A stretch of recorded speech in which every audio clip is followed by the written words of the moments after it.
السلام عليكم ورحمة الله وبركاته حبايبي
قبل ما بتعملي روتين او ترويق ابدأي بالأوضة اللي هي بيجيلك دايما فيها الضيوف، علشان لما اي حد يجيلك تكون هي مرتبة ويكون شكلها جميل. وما تنسيش لو عندك معطر تبقي ترشيها معطر، ولو عندك ما عندكش معطر ممكن تجيبي السبراي بتاع البرفانات اللي عندك وتضغطيها في الاسفنج بتاع الأوضة اللي انت فيها او الغرفة او المجلس.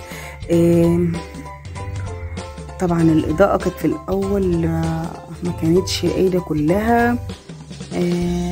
الأولاد طبعا جنبي، قومي اتحدي الكسل. طبعا كلنا في الشتاء بنبقى كسلانين بردانين وتعبانين وكل حاجة الحريم بتشتكي منها والبنوتات كمان.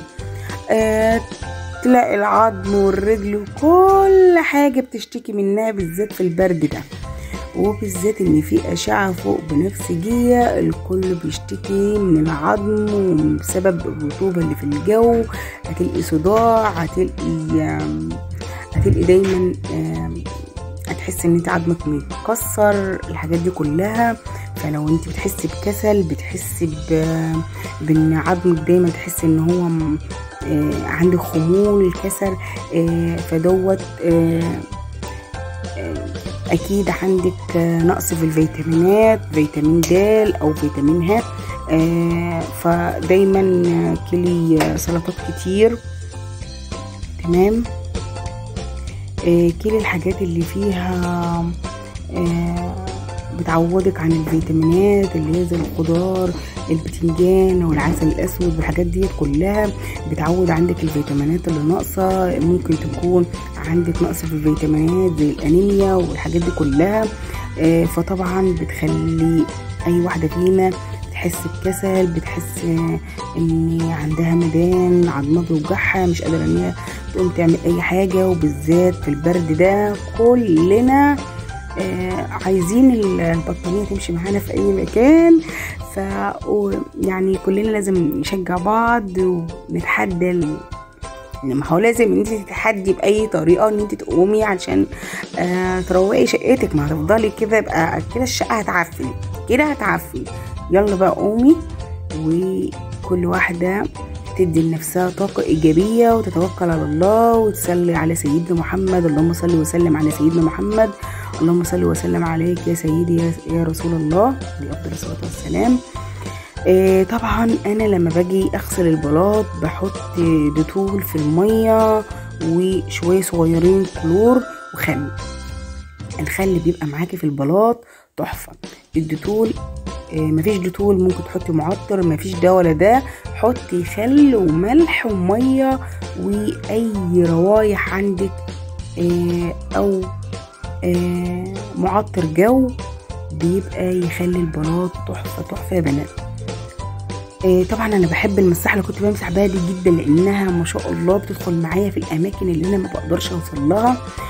طبعا ده الباب اللي بيدخل على اوضه الضيوف. كنت حاسه ان هو مطوس شويه من تسييق السلم وكده، بيبقى مطوس التراب. فانا مسحته بشويه معطر في خلقه، حطيت عليها خل. الخل طبعا معايا اساسي في كل حاجه، ومعطر بيخلي اي اساس عندك يلمع. بلاش ميه تمسحي بيها الاساسات بتاعتك لان ده غلط. والناس اللي بتقولك امسحي بالكريم وبالزيوت او الحاجات دي كده، لا اوعي تعملي كده. طبعا لو مسحتي بالزيوت يعني هتلم الاتربه كلها. شوفوا معايا النتيجه، ما شاء الله ما شاء الله، ولا حول ولا قوه الا بالله. اخيرا خلصت، وكانت معايا الاوضه في استقبال اي ضيف، وبقت ما شاء الله نظيفه. طبعا كمان بعد ما بخلص بعطرها واقفل الباب ورايا، خلاص مرحلتها كده خلصت. وربنا يستر بقى والاولاد ما يخشوش ويهلكوا فيها تاني. ده اكيد اي بيت فيه اولاد مفيش اي غرفه بتبقى ممنوعه من الهلك فيها. دي طبعا غرفة المعيشة اللي هي بنبقى نقعد فيها احنا والاولاد او بنقعد فيها في السهرة. طبعا برضو هبدأ فيها برضو. بنزل الاسفنج ومكان لعب العيال هنا وهنا، بيبقى طبعا في تراب في حاجة. ومادام ايدك طبعا في الاساسات عندك طبعا مش هيبقى في حاجه عندك ان شاء الله متبهدله ولا حاجه. ولما تتعبي في يوم هترتاحي بقيه الايام. وربنا يعيننا ويعينكم جميعا ويبلغنا رمضان لا فاقدين ولا مفقودين على امه المسلمين كلها اجمعين.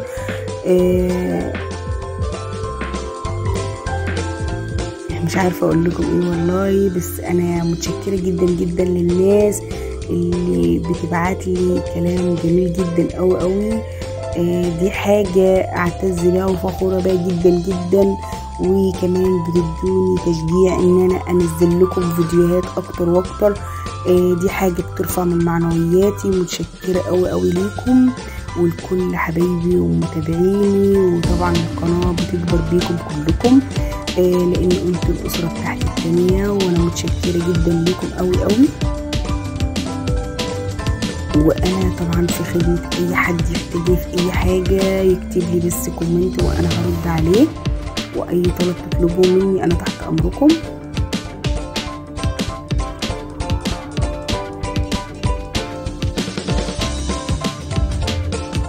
طبعا الفرشه دي جميله جدا معايا برضه في التنظيف، لانها بتجيب الاتربه اللي بتبقى ايدك مش طايلاها طبعا الكسوة اللي على المجلس ديت انا طبعا نظيفة، انا كنت غسلاها ومرتباها، بس طبعا من لعب الاولاد وكده ممكن تبقى عليها تراب، عليها حاجة.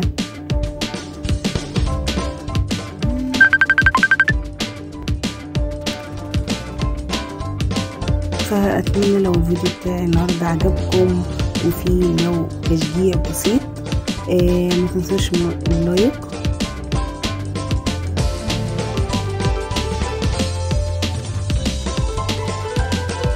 طبعا كلنا عندنا أولاد، وطبعا ما بيسيبوش مكان إلا ما بيهلكوه، بس ربنا يخلينا أولادنا كلهم يا رب، وإحنا وأمة المسلمين. طبعا البيت من غير أولاد بيبقى يعني جنة من غير ناس ما تنداس. ربنا يرزق كل مشتاق يا رب.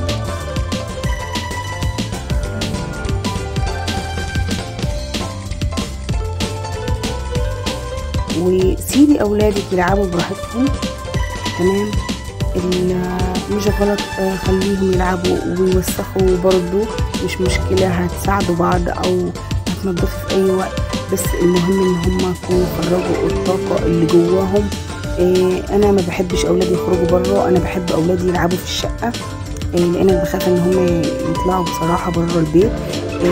انا عندي ان هم يبقوا بيلعبوا قدامي وتحت عينيا، واشوف هم بيعملوا ايه، ممكن كمان العب انا كمان معاهم طبعا، يعني الطفله بتاعتهم تبعهم يعني بس اوقات مش كل الاوقات، لكن اما هم يلعبوا قدامك وتشوفي اولادك بيعملوا ايه قدامك، احسن من ان هم يكتسبوا اي حاجه مش كويسه من الشارع بره عندك او يتاذوا، تمام. وبعدين مش مشكله اي هلك هم يعملوه برضو، مش مشكله فداهم، لان الحاجات دي كلها تقدروا تعوضيها، بس لو عيل جراله حاجه او حد فيهم جراله حاجه، لا ده هم يعني بالدنيا كلها. وربنا يرزق كل مشتاق يا ربي،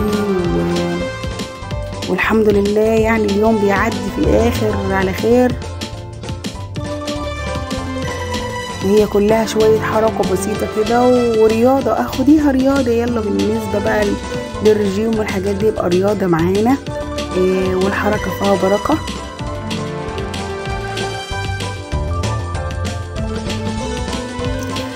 طبعا المساحة ديت اسمها الوطنية، جميلة جدا جدا معايا، وما شاء الله يعني انا بصراحة حبيت الاستعمال بتاعها، لانها بتدخل في الاماكن تحت الكنب، في الزوايا، في الاماكن اللي ايدي ما تقدرش توصل لها. هي ما شاء الله من اول مسحه، لان هي من تحت عامله زي نظام القطيفه كده، بتجيب اي حاجه لو لازقه حتى في الارضيه ما شاء الله. وبعدين الخل اللي انا بقى فايده الخل اللي انت بتحطيه في الميه، ان هو بيفور اي وسخ في البلاط، تمام، اي وسخ في البلاط بيفوره، بيخلي البلاط معاكي شوفي لمعه، بتخلي البلاطه شوفي الاضاءه باينه فيها، تمام. فانا اكتر حاجه بحبها في التنظيف عندي الخل.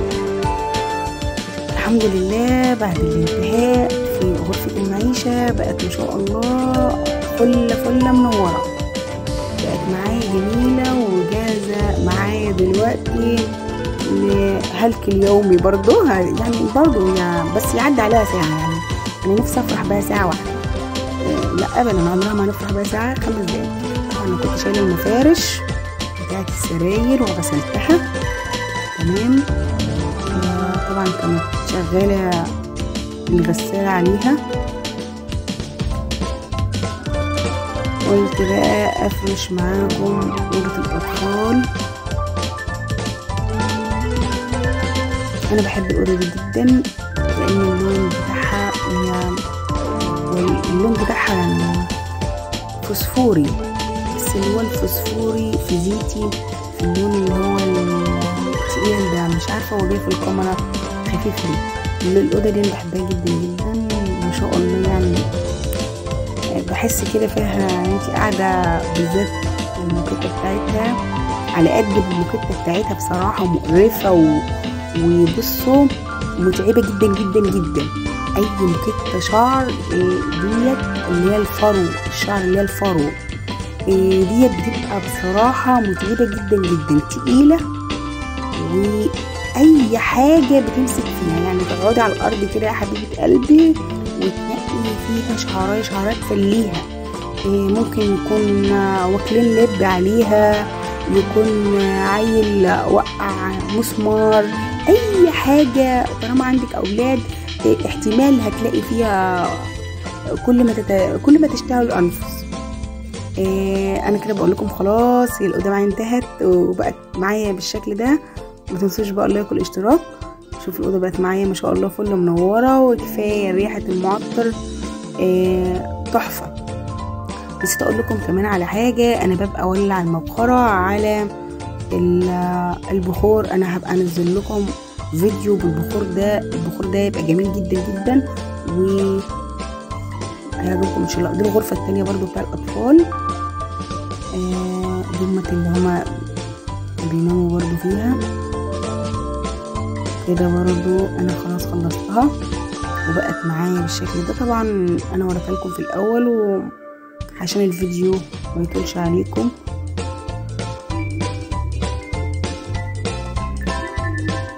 ودي طبعا الغرفة الكبيرة. بسم الله ما شاء الله برضو خلصتها، بسم الله ما شاء الله، والحمد لله ان انا يعني اعتبر انجزت.